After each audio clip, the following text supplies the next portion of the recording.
Do you have a course platform and you're wondering, oh my gosh, is it time to migrate? Oh my gosh, how hard is that going to be? Well, then you are in the right place.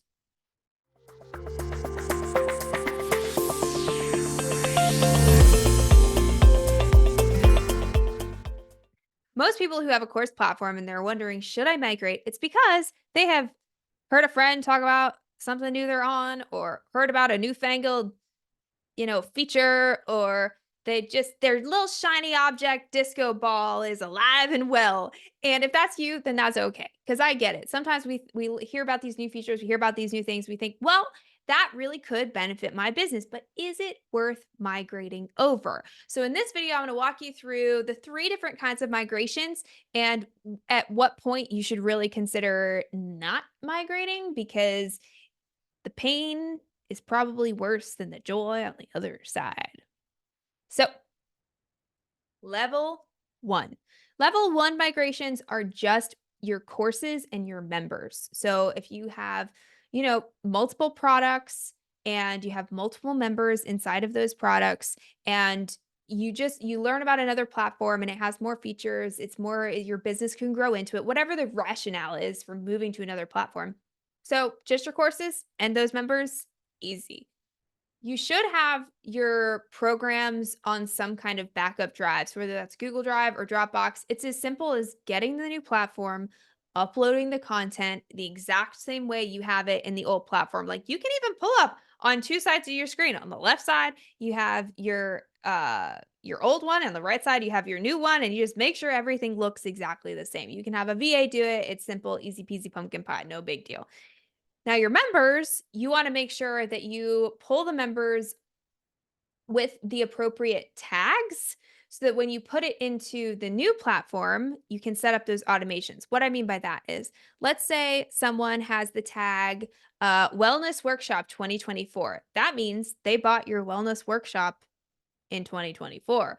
Well, you would set up the automation in the new platform that when someone has a tag Wellness Workshop 2024, they're granted access to this product. So when you upload all the members with those tags, all those automations fire off and they get access in the new platform. I also think that when you're doing that sort of things, it's kind of nice to give them access to both for a month until you fully migrate them over, right? Just like give them a little bit more, just give them a little more time to figure it out. Because when you flip things on a dime and you send them one email, sometimes that's not enough, right?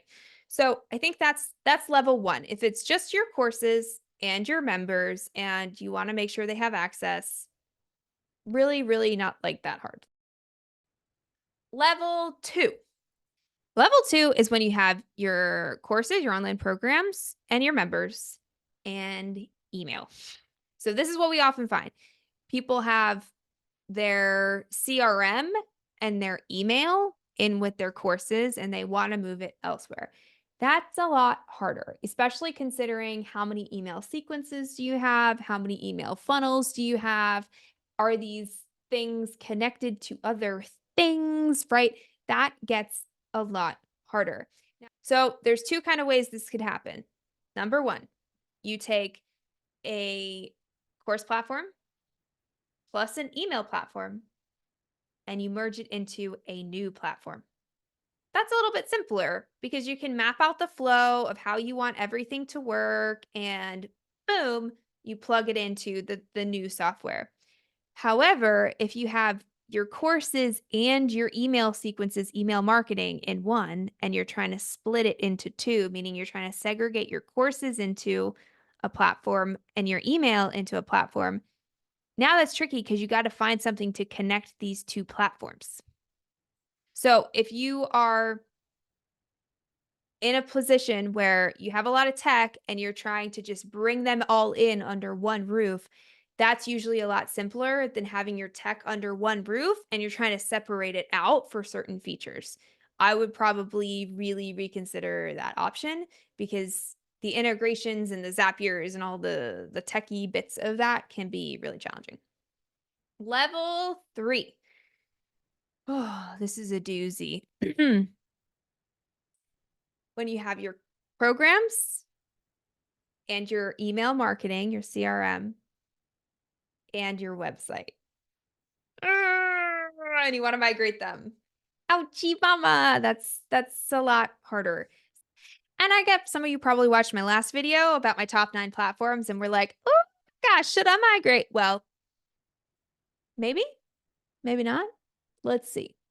So just keep in mind here that again, kind of with level 2, kind of similar to level 2, if you have these in 3 separate places and you want to bring them in all under one roof, that's a lot easier than taking them from one roof and separating them out based on their specific function. Okay? Because then you have to make sure everything talks to one another. And so what, you know, the course platform talking to the email marketing, that might work, and the email marketing talking to the website might work, but maybe the website talking to the courses doesn't work. So again, like if you're doing that, the only time I recommend that, I don't want to say only, but I would rarely recommend someone do that except in the instance of you have 3 or 4 or however many, and you're trying to consolidate into one platform that does more things. You with me? So, all that being said, people really like stress about migration, and it's annoying, but it's really not the end of the world. And you start to have to think about the cost benefit analysis of this of if you're paying, you know, $800, $1,000 a month, which I know people who've paid much more than that a month, but let's say you're paying $1,000 a month for your softwares because you have 5 different softwares and you can put them all under one roof for $300. Well, that's $600 a month. Depending on the size of your business, that might be a decision worth making. Also, considering the friction of using 5 different platforms is the friction of your team and you using all those platforms and learning all those platforms every single day, you might actually end up making up in productivity time if it was all under one system that only everyone had to learn. It was all under one system and the whole team only had to learn one system. So again, you have to look at this from a strategic business perspective of is migration worth the effort? Sometimes, absolutely, but not always. If you're considering migration of any sort, drop a comment below. I'd love to hear what you're going through, and if it's something I can provide a recommendation for, I'm happy to.